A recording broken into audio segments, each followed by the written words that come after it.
Hello guys, welcome to our channel. তো guys, আজ এই ভিডিওতে আমরা কথা বলবো মোহনবাগান সুপার জায়ান্টকে নিয়ে, পাশাপাশি ইস্ট বেঙ্গলকে নিয়েও কথা বলবো। তো খুবই গুরুত্বপূর্ণ হতে চলেছে আজকের ভিডিওটা। খুবই ইন্টারেস্টিং কিছু আপডেট তোমাদেরকে জানাবো আজকের এই ভিডিওতে। তো চলো বেশি দেরি না করে আজকের ভিডিও শুরু করা যাক। ভিডিও শুরু করার আগে চ্যানেলে যারা প্রথমবার এসেছো এবং সাবস্ক্রাইব করোনি, তারা অবশ্যই সাবস্ক্রাইব করে দিও, পাশের বেল নোটিফিকেশানটিকে অল প্রেস করে দিও। তাহলে পরবর্তী ফুটবল রিলেটেড যে সমস্ত আপডেট তোমরা একদমই মিস করবে না। তো চলো শুরু করা যাক।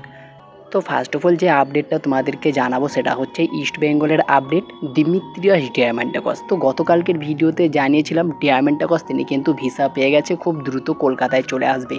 আর গতকালকে মধ্যরাতের পর তিনি কিন্তু কলকাতায় চলে এসেছে। ইস্ট বেঙ্গল তাকে কিন্তু খুব ভালোভাবে স্বাগত জানিয়ে ক্লাবে নিয়ে এসেছে। এরপরে তিনি কিন্তু অনুশীলনে যোগ দিয়ে দেবেন। মাদি তালার সল ক্রেসপো ক্লেইটনের পাশাপাশি ডিয়ামান্টাকস তিনিও কিন্তু অনুশীলনে যোগ দিয়ে দেবেন। এরপরে যদি কথা বলা যায় মোহনবাগান সুপার জায়ান্টের কিছু আপডেট নিয়ে, তো প্রথমত যে আপডেটটা পাওয়া গিয়েছে সেটা হচ্ছে জেমি ম্যাকলারেনকে নিয়ে। তো জেমি ম্যাকলারেনের অফিসিয়াল অ্যানাউন্সমেন্টটা হয়নি, তবে খুবই গুরুত্বপূর্ণ একটা আপডেট কিন্তু পাওয়া গেল। খুবই বড় একটা সোর্স মারফত জানা গিয়েছে জেমি ম্যাকলারেন তিনি কিন্তু কলকাতায় আসতে চলেছে। তার ভিসা এবং টিকিট তিনি কিন্তু পেয়ে গিয়েছে। আর কলকাতায় এসেই কিন্তু একটা গ্র্যান্ড অ্যানাউন্সমেন্ট হবে এই জেমি ম্যাকলারেনকে নিয়ে মোহনবাগানের তরফ থেকে। তো আগে থেকেই তিনি কলকাতায় আসবেন এবং খুবই ভালো একটা অফিসিয়ালভাবে অ্যানাউন্সমেন্ট হতে চলেছে জেমি ম্যাকলারেনের। তো জেমি ম্যাকলারেন সম্ভবত 29শে জুলাইয়ের আগেই হয়তো কলকাতায় চলে আসতে পারে। তো দেখা যাক জেমি ম্যাকলারেন কবে কলকাতায় আসে। এরপরে যদি কথা বলা যায় আনোয়ার আলীকে নিয়ে, তো গতকালকের একটি ভিডিওতে তোমাদেরকে জানিয়েছিলাম যে আনোয়ার আলী মোহনবাগানের অনুশীলনে যোগ দিতে চলেছে। মোহনবাগান ও আনোয়ার আলীর মধ্যে যে সমস্যাটা চলছিল সেটা শেষ হয়ে গিয়েছে। তো অনেকেই সেটা অবিশ্বাস করেছিলেন, তবে আমি বলেছিলাম যে আনোয়ার আলী যোগ দিয়ে দিয়েছে, তবে কালকে যোগ দেয়নি, তিনি কিন্তু খুব শীঘ্রই যোগ দিচ্ছে। আজকে কিন্তু একটা সোর্স থেকে দেখানো হচ্ছে আনোয়ার আলী কিন্তু মোহনবাগানের অনুশীলনে যোগ দিচ্ছে, সেটা খুব তাড়াতাড়ি।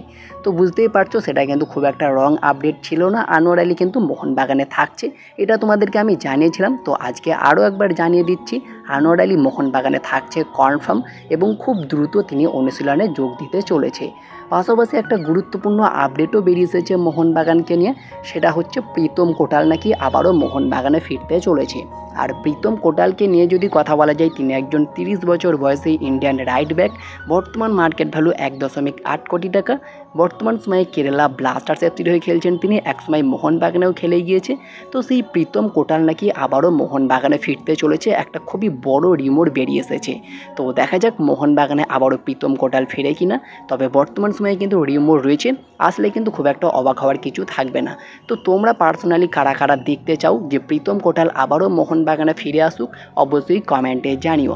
তো এই ছিল আজকের ছোট্ট ভিডিওটি ভালো লাগলে লাইক শেয়ার কমেন্ট অবশ্যই করে দিও। আমাদের চ্যানেলে প্রথমবার এসে থাকলে সাবস্ক্রাইব করে পাশের বেল নোটিফিকেশানটিকে অল প্রেস করে দিও।